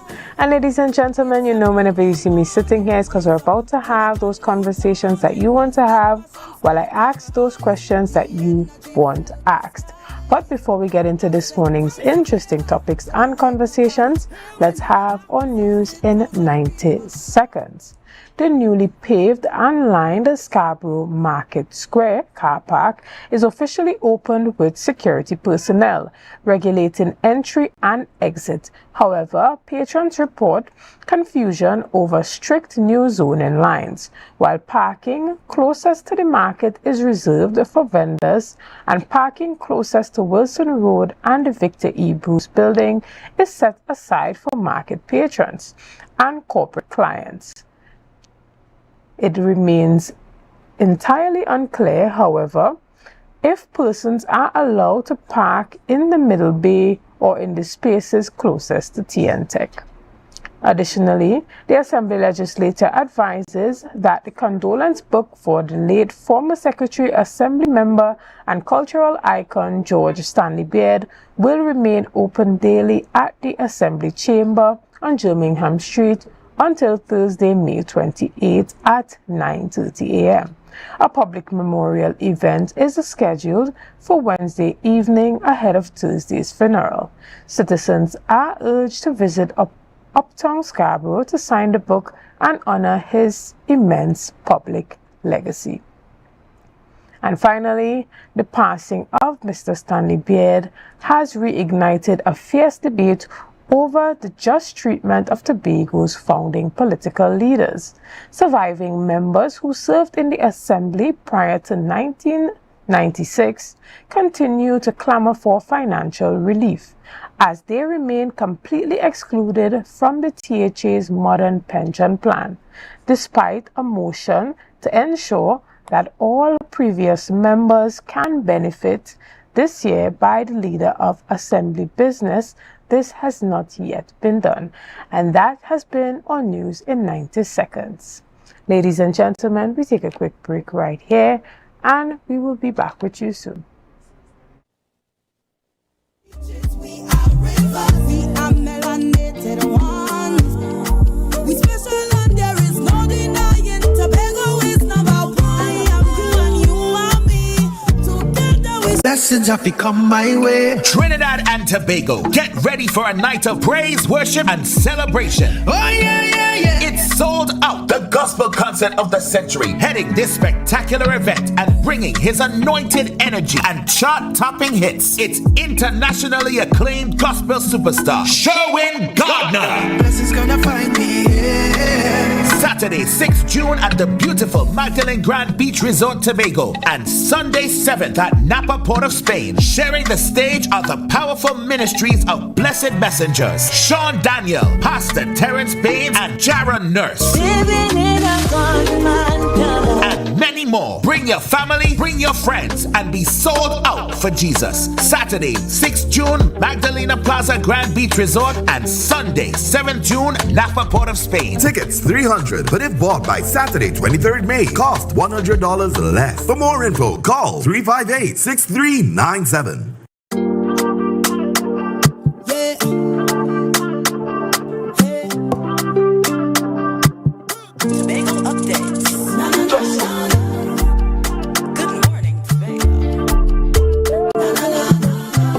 Ladies and gentlemen, welcome back. We continue our discussions this morning, and we are chatting with Pastor Darian Roos from the Goodwood SDA Church. And this morning we are still chatting about how the situation or the missing 2-year-old Angelo Tobias Plaza has impacted the community of Goodwood. Good morning and welcome. Good morning, and thank you very much for the invitation to be here with you this morning. Right. So this situation, as we continue to say, has truly rocked not only Tobago, but anyone who has heard about it really throughout the world, wheresoever the story has been heard. But mostly we think about the persons in direct proximity to the family, the community, the neighborhood, persons that were familiar with the little boy. We have had persons in mourning and just feeling the trauma of the situation who have never even met the 2-year-old. So we are, trying to understand how this is impacting persons within the close proximity.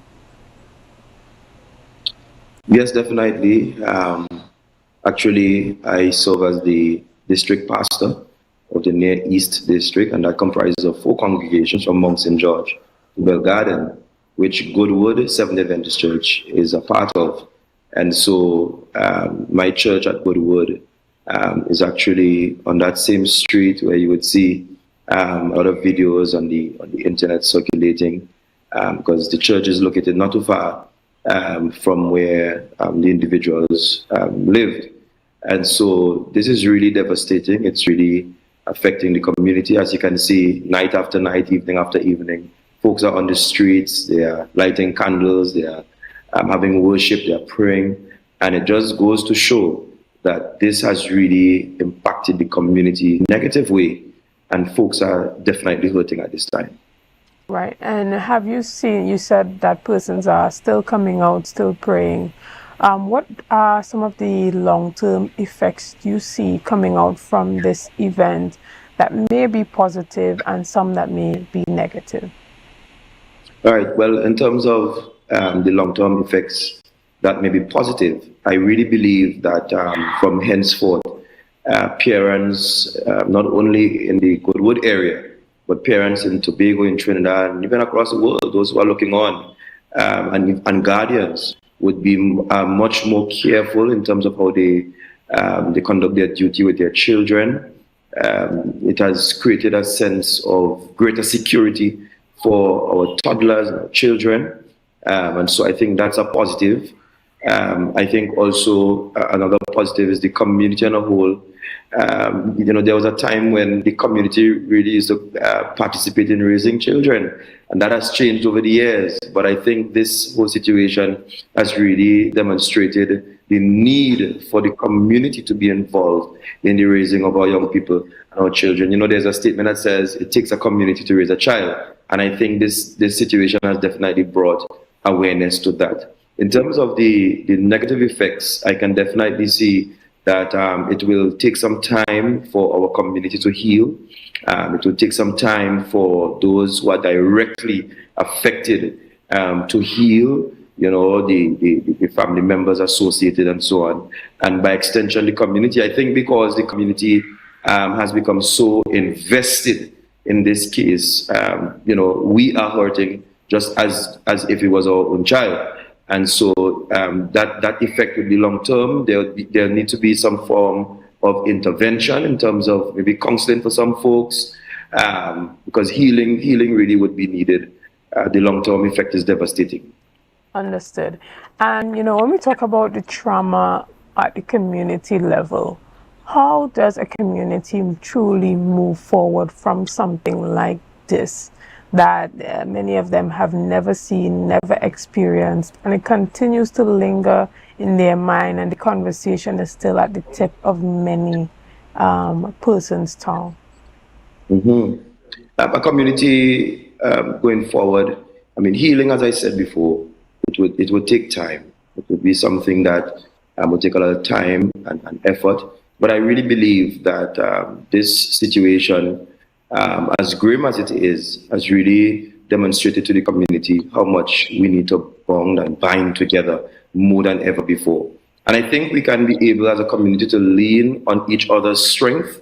I was on the ground a couple of times, and we formed a circle in the road, and we're singing songs like "Bind Us Together with Cords That Cannot Be Broken," and this has really brought the awareness that as a community we really need to bind together with each other. We need to lean in on each other's strength. We need to love each other as the Word of God declares. Love your neighbor as you love yourself. So I think moving forward, the community would really be leaning in on each other's strength so that we can navigate this very difficult situation. Right. And what do you have to say to the actual immediate family of the situation, particularly seeing that in the latest developments surrounding this case, the mother was not charged, so most likely she would be returning back out into society. How does one reintegrate into the community after a traumatic event like this? But not just a traumatic event, one whereby persons feel as though and have expressed that they see the mother as being a responsible part of this child's demise. Yeah, that's a very important question.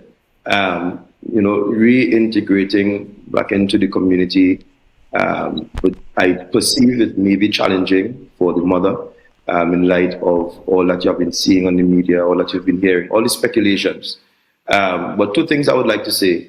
Number one, I believe that we should allow the relevant authorities, I believe that's their place, the police system and other law enforcement, to do their necessary work. So I not be in a position to comment on that directly because they have to do their due diligence. But as it relates to the mother of the child navigating this complexity, I think it would really take some time, primarily because of the amount of speculations and things being said on the internet and otherwise.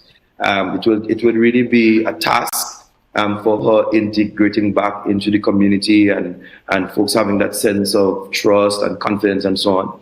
But I believe that this is something that she has to approach prayerfully, with God on her side and so on, in terms of praying about the situation, asking God to really guide her and everything.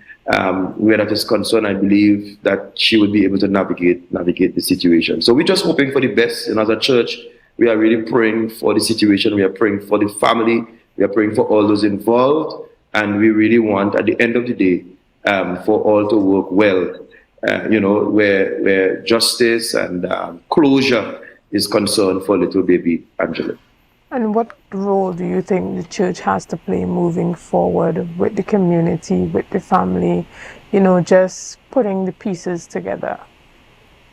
Yes, well, this is an opportunity. This is a great opportunity for the church to really continue to make itself known within the community. Amen. So it's a great opportunity for the church to reach out as much as possible, to offer prayer, to offer support, and just to let those who are hurting know that we care. And I think that's what I've been trying to do. I've been on ground a few times, and I really was there with the community, just let them know that the church is here. We are hurting just as much as you are hurting. We are praying for you. And if there's anything at all as a church that we can do to ensure that we really let you know that we care and we are standing with you as family and as a community, we are willing and ready to do that because we are hurting just as much as the community and the family. They are hurting. Yeah. Thank you so much for that. And in closing, as we wrap our discussion this morning, can we see greater collaboration coming out from the church, village councils, police youth clubs in the area to ensure that that level of social and community unity and just organization is held within that particular area to ensure that the youths there are engaged in positive activities? Yes, definitely. In fact, I was so happy to be able to be there on ground with the president of the village council and other individuals who are leaders within the community in different spheres. And I really do think that it's a great platform moving forward for there to be greater collaboration so that, of course, we can continue to help to build our community.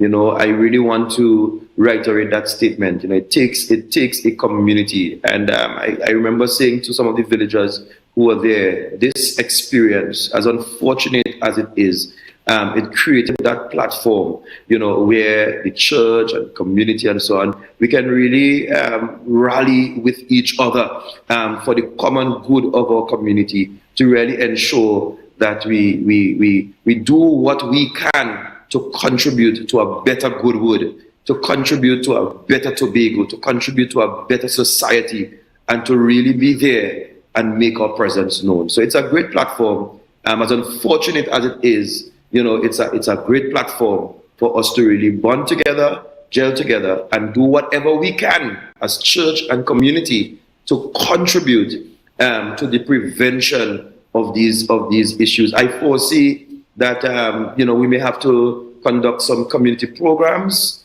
all right, where we can really bring awareness to issues of this nature within the community. And I believe programs like these, among others, would really contribute to the uplifting of our society where these issues are concerned. Excellent. Well, we want to thank you again so much for being here, Pastor Rose. And we look forward to seeing all the great collaboration coming out of the Good Word community and environs to ensure that young persons continue to be engaged in gainful, meaningful, and positive activities. Ladies and gentlemen, we take a quick break right here and we'll be back after this. See you soon.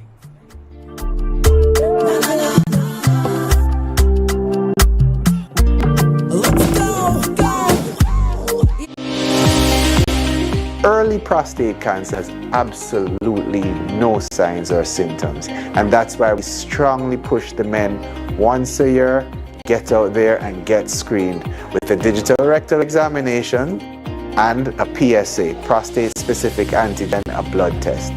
Any PSA above 4 is abnormal. All men, once they hit 40 years of age, go and have that PSA test done. Be viewing Caribbean Medical TV on this station. Sofa Factory is here in Tobago. Conveniently located Montessori Drive, Glen Road, Scarborough. Up to 20% off on select sofas for customization. Deals on some sofas from as low as $4,000 until stocks last. 10% off on all wardrobes. Half off on shower heads with the purchase of a vanity set. Come in and experience the new way to shop for furniture and see the quality in person. The Caribbean is more than just a place. It's a spirit, resilient, vibrant. Looking for office attire or worship apparel, then come to Tia's Classic Closet. Shopping for casual clothing or just want to dress down. Big discount, so it's you on clothing and comfortable shoes. Get some wonderful accessories to match your attire. Come to Tia's Classic Closet at 39 Montgomery Road. Opening hours daily from 9:30 to 5:30. For more information, call 710-168-99999. Make your goals a reality this season with Mount Pleasant Credit Union. Tobago's choice, we got you. The Caribbean is more than just a place. It's a spirit, resilient, vibrant, and full of possibility. Rooted in connection, driven by community. It's who we are at the heart of everything we do. For over 150 years, we've been right here, invested in the Caribbean, its people and its progress. And today, we're going even further. Liberty Business, rooted in the Caribbean, committed to you.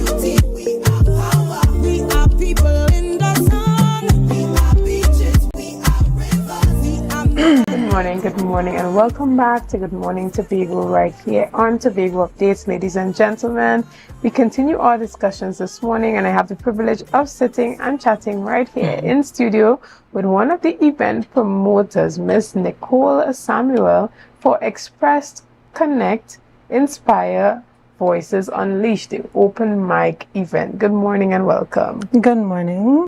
Thank you for having me. Excellent. Now, tell us a bit about this particular event, this particular Voices Unleashed open mic event that's happening here in Tobago. We know that it would be hosted by Tobago's own Storytime, Shaquille Sylvester. Tell us a bit about it. Okay, so the open mic night is basically a forum where Artists, poets, comedians, persons who like spoken words can come and express themselves on that forum for that night. All right. So is it that persons have to pre-register to be a part of it, or should persons just show up and put their names down at the door? So I do have a pre-registration form. It can be sent. I think I have it on my Facebook. Right. And also, if you would like on the night, once their space is available, you can register on the night as well. Right. And tell us a bit about the time, date, and location for this particular event. Right. So it's happening this Thursday. Yeah, Thursday. It's happening. Night. It's starting at 8 o'clock. We're trying to have it from 8 to 11. Right. There is an admission fee of $150. However, the registration is free. Right. You come in, you have your seats, there's door prizes. And we know that the MC, Mr. Garrick 007, you know, he would bring the flair to the show, right? I do have some tokens for the persons who are performing for the night. Right, excellent. And tell us a bit about why these type of events are important for local artists, you know, persons who just want a platform to express their talent. I believe it's important because, you know, Tobago do have hidden talents. You know, I believe that Tobago has a lot of potential, but we don't really see. And I believe if it is that there is a platform that these artists, comedians, musicians can use to, you know, be known and be heard and be seen, then it would give them more exposure. So with more exposure, you know, they can be you know. Yeah, I understand. There are so many persons that are asking for a platform as well to express their talent consistently throughout the year. And even when you see those talent competitions come up, you know, you see so many persons come out in Tobago and you're asking the questions. These persons have been in Tobago all this time. Who are they? Right, and they are immensely talented. And so these platforms, you know, done on a consistent basis. We remember a long time ago, before my time, I'm pretty young, when you used to have Golden Star. And, you know, that was hosted by Mr. Michael Baker in Crown Point or wherever it was hosted at the time, where you would see different persons come out on a weekly basis, sing and express their talent. And so Tobago really needs a revitalization of platforms or forums where persons can come together consistently and expose their talent, but also get discovered. Tell us a bit about that aspect, the ability for persons to be discovered. Well, I believe that having that platform for them, at any point in time, you go to a function, you don't know who's there. You don't know if it's you know, if it's someone who's looking to find the next Tobago artist. You understand? So having you there boosts that for you. Right. You understand? It gives you that, you know, little push, little, you know, that you would need. So is this a one-time event, or would this be happening more in the future? We can see more of these events popping up. I'm hoping that it's more than a one-time thing. I think I'm looking at, for starters, maybe 2 times for the year to start, and then I'll see how that goes, and then we can push more if it is that, you know, more artists and, you know, professionals want to come and join in. Definitely. And so this is Voices Unleashed, the open mic session. Where would this event be hosted on Thursday night? In Crown Point. There is a bar and restaurant in Crown Point named After Hours. that's right in the street after Rituals by the airport. So when you turn onto that street, it's on the right-hand side. Right, and I see that there are limited tickets available, so persons are asked to come early, but also even get their tickets early. Where can persons get tickets before the event if they are interested? So right now I'm pushing most of the tickets through me. So you can contact me for the tickets. Also, I am having tickets sold by the door. The prices remain the same. I wouldn't be changing the prices on the tickets. So it would still remain the $150 at the door. Excellent. And tell us a bit about the featured guest for this Voices Unleashed open mic. Well, we know our own Shaquille Sylvester story time. We know most of us have heard his stories. We are intrigued by his stories. We have fun with his stories. So he's there to have a let it and let that part of the event would be very, very nice with Shaquille. That would be quite interesting. Yeah. Also to see some of the up and coming content creators as well. Yeah. Spoken word artists. And he kind of plays into the event theme as well. Hence the reason why I kind of chose him, being expressive. Spoken words is something that, if you think about it, is basically lined up with what he's doing. So I think that's why I kind of chose Shaquille to start, because he's along that line. And he also brings a very young, youthful, fun, energetic energy behind him and audience as well. Mm-hmm. Well, we are talking about Voices Unleashed, the open mic night that is happening on Thursday night at the After Hours restaurant and bar that's in Crown Point, right next to the airport. And so persons can get their tickets at the door if they so desire. And it's only $150. You definitely don't want to miss that. That's definitely a seal of a deal. We're talking express, connect, and inspire, and where talent takes the stage and stories come to life. We look forward to that event that's happening very soon and the success of it. Is there anything that you want to say to our audience looking on as it pertains to ensuring that they come out and support this event on Thursday?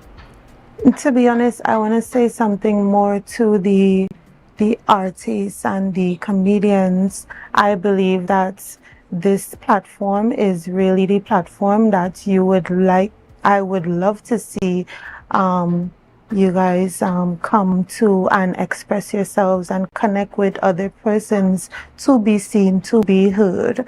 I also want to thank the sponsors that I did get. I really appreciate the sponsors that I got, especially Olmac Agro Supplies. I really appreciate them. Tobago Arts, I appreciate them as well. I would like to say a special thank you to Shaquille for being a part of the event. Excellent. But we look forward to the success of that. Ladies and gentlemen, we take a quick break right here and we'll be back after this. See you soon. Rise up to a brand new dawning as the passion start to rise. The energy fill the skies. I say thanks for favor to wake up and hear me neighbor. 60,000 people strong. Yeah. Looking for office attire or worship apparel, then come to Tia's Classic Closet. Shopping for casual clothing or just want to dress down. Big discount, so it's you on clothing and comfortable shoes. Get some wonderful accessories to match your attire. Come to Tia's Classic Closet at 39 Montgomery Road. Opening hours daily from 9:30 to 5:30. For more information, call 710-168-99999. Make your goals a reality this season with Mount Pleasant Credit Union. Tobago's choice, we got you smiling. Come and feel that mid-year feeling, oh yeah. Mid-year island dreams, we make it easy. $20,000 to $100,000. Come and see we warm hearts, bright plans, your goals grow. Mount Pleasant Credit Union, Tobago's choice. You know, every loan wants to prove more reasons to celebrate. Chance to win big, doesn't that feel great? Up to $3,500 in exciting gift certificates. Share investment starts as low as $2,500. Mid-year island dreams, we make it easy. $20,000 to $100,000. Come and see we warm hearts, bright plans, let your goals grow. Mount Pleasant Credit Union, Tobago's choice, you know. Can't thank you enough, Lord. Keep on blessing me. You bless me until it overflows. You bless me, you bless me, you bless me now. You bless me. Catch Sherwin Gardner live in Sold Out on Saturday 6th June at the Magdalena Grand in Tobago and Sunday 7th at Napa Port of Spain. Save $50 on tickets bought by Saturday 30th May. Available in Tobago, Cash Supermarket, Yachts Marketing, Orange Hill, Crosscutters, Scarborough, Caribbean Jewelers, Lowlands Mall, Victory Outreach Church, Scarborough, Dominion Appliances and Gift Shop, Conby, Tobago. In Trinidad, Crosby St. James, all Extra Food Supermarkets, Simon's Music Supplies, Board Street, all Kenny's Sports Stores. Online at islandetickets.com. For more info, call 358-6397. Sherwin Gardner, Sold Out. And I have never, ever tried anything from the dirt oven. Let's go to the backyard dirt oven on a Thursday. Talk about authentic. On entry, I felt at home. I felt like I was going to visit my loving grandmother on a weekend. The kind of weekend where she showers you with love, stories, and food. This place is a home away from home. And just like I would do at home, I pop the question, what you had to eat day? And boom, coconut drops. Boom, bread. Boom, garlic bread. Boom, hops. Boom, coconut tart. Boom, jam tart. And boom, something they call nuts. And just like that, Mistress Baker was ready to pop them in the oven. And don't worry, she had some help. And while we was waiting, I said, let me hear from Mistress Baker herself. Well, we've been operating for a couple of years now. We started, this was a COVID project. We operate strictly on Tuesdays. Tuesdays only. You don't keep stock. We only sell on Tuesdays. Such a sweet lady. Hey, all you get ready. When last you see a nice golden brown bread, sir? Backyard bakery for the win. All you at GT. I finally get me the oven bread with a little extra goodies on the side. You might be asking, where they're located? They are located on Bukuru, right on Nightingale Avenue, right before Racetrack Wheels if you're coming from town. Just look for the green hedge. You can't miss it. Pause. Check out the menu day one time. Honestly, guys, this is an experience I will never forget. It's a home away from home, a place filled with love, life, and most importantly, good bread.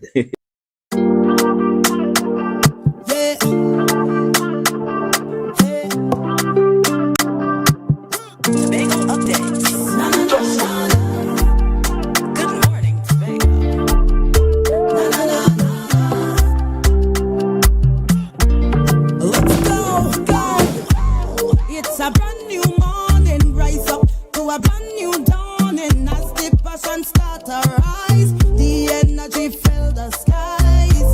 I say thanks for favor to wake up and hear me neighbor. 60,000 people strong and the vibes is never wrong. We are beauty, we are power. We are people in the sun. We are beaches, we are rivers. We are melanated ones. We special and there is no denying. Tobago is number one. I am you and you are me. Together we strong. Good morning, and welcome back to Good Morning Tobago right here on Tobago Updates. Ladies and gentlemen, this morning we continue our conversation and we are chatting with Master Daniel Roberts, who is a Tobago representative that will be participating in the Waco TT Pan American Kickboxing Tournament. Well, as a coach, I hope.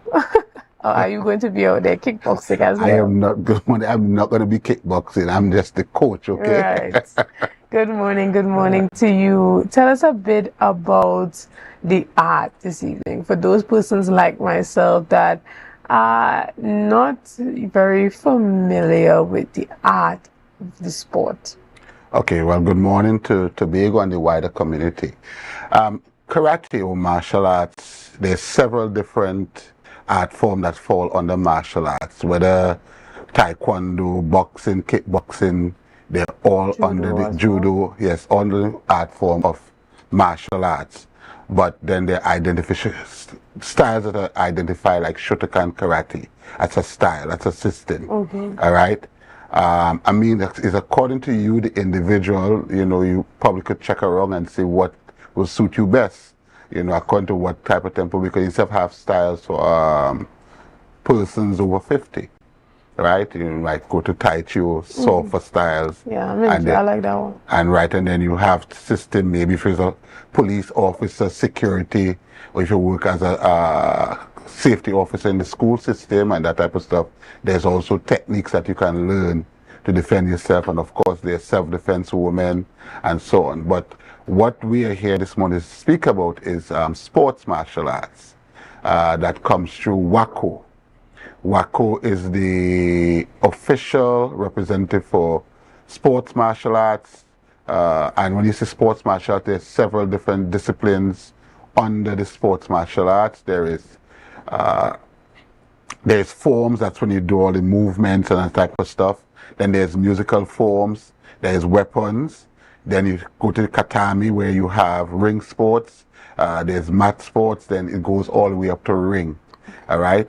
WACO is now the representative for sports martial arts through the Pan American Olympics and that kind of stuff. So when I used to participate in the ring, it was just for the fun and the medal. But now you as an individual can actually do the martial arts and get success out of it and go all the way to professional. There's semi-professional league and that kind of stuff where WACO is concerned. Right. So talk to us a bit about making a career out of the different types of martial arts that are involved with this particular tournament. Right. Well, you start at the amateur level, and that's what we're doing right now, developing the amateur level. But as you become 18, you can join the semi-pro league. That's very big out in Europe and those other countries. WACO is huge. It's over 150 countries all over the world. And then as you keep going and stacking your points up and so on, you can move on to become a professional. And you can do this as a living, as a professional. And so you could probably try it out and get involved. I'll probably try Tai Chi, some of the slower, less aggressive types of martial arts. All right, well, okay, that's no problem. But yes, it's really, really an interesting time for the WACO. And, you know, so we're trying to develop Tobago because Tobago is kind of behind where the development is concerned. But we're getting some cooperation from education, so in the school system and that kind of stuff now. And we have been doing WACO now for 2 years. And the beauty about the athletes has performed so well within that short period. So it caught the attention of the world body. And they decided to bring this Pan Americans to Tobago.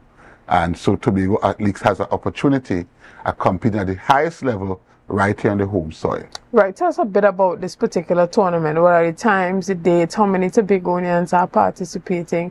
Where would it be hosted? Right. Well, the time, it starts from the 27th to the 31st. And it's actually this week. Right. It will be held at the Shore Park Cultural Complex. It starts tomorrow, but tomorrow is just waiting for all the different athletes, and then the opening ceremony is on Thursday, and the competition starts right after the opening. So from Thursday to Saturday will be competition all the way through, and then you have the ceremony for the athletes to go back. There will be a number of persons coming into the country from international to represent, because once you take part in the Pan American, your ranking goes up. All right, and it's the first time for the Tobago athletes to actually get their rankings, to start going up the ranking ladder, because they're now competing as an international athlete. So, yeah. Wow. Interesting. And I see that there are a number of athletes that are coming from different schools. Is it that the program is integrated into the different schools? How is it done? Explain it to us. How can parents get their children involved? You know, when we think about karate, when we think about martial arts, we think about children or youths developing discipline, resilience, and self-control. Tell us a bit about how it's integrated into the school system and how parents can have their children involved. Well, it's in the school system. We didn't do much this year, but for the last year and a half, we were in basically almost all of the schools. And when we are going, because it's a program that was sponsored by the Ministry of Sports to go into the school system. So when we're there going into school, we send out notification to all the parents to become a part of the program, because it's actually a real opportunity, because we're also part of the P curriculum, by the way. Right. And so you can do this as an examinable subject in the school system. And I think the school system is slowly coming around and adapting to the present, because the discipline is tremendous. The benefits that you take away, instead of they didn't make the team, the benefits that you take away as a young person, the health benefits, the discipline, the change in behaviors in the schools. I get it a lot, you know. People bring their children just because they have certain behavioral issues, and the changes are great. You know, you see the difference with the discipline. All right, talk to us a bit about that, about the team that you have and how you guys operate. How can parents get their children involved, and particularly those children that are facing those learning disabilities or behavioral issues or just basic socialization issues? So we're in a couple schools right now, but we have our headquarters there in Codler Hall, right where the car wash is there by the traffic light, and then we're also in Dallarford. All right, I'm not going to say too much, but we're supposed to have Roxborough as our major hub in the countryside. You know, we're supposed to be at the YMCA, and I think on the 15th, and also Lowlands Mall. Right. We're supposed to also be there at the Lowlands Mall. So we're basically all over, because I'm just the head person, but there are other instructors under the program that is involved and doing a really good job with the young people. So would you guys be doing a recruitment drive during those times for persons to get involved? Yes, we are doing a recruitment drive. We had our summer camps 2 years now. This is going to be a third year doing it right there at the Codler Hall, and that's where we do a lot of our recruitment, and then we go through the school system and do recruitment for young persons. So if you know you want your child to learn a discipline that is a real discipline, then you know the Tobago Martial Arts is a place to be.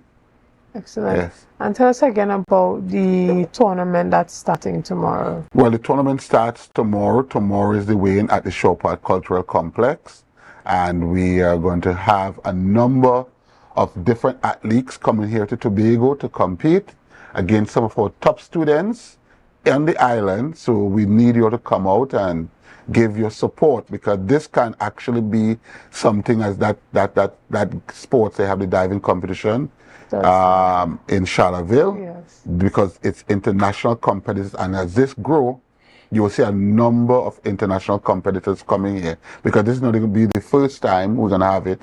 We're going to try to keep something every year where you bring in a number, and then we're going to have eventually the semi-pro league and the professional league starting probably next year, when you bring in professionals actually do the ring sports. So tell us a bit about why it's so important for parents to understand that, you know, this is a lucrative avenue for sport development and athletic development for their children, because many parents may be saying, well, I don't want my child fighting for someone to damage him, break his hand, break his leg. You know, persons have that type of mentality as well towards sports that are focused on fighting. What would you say to that? Well, first of all, we don't fight.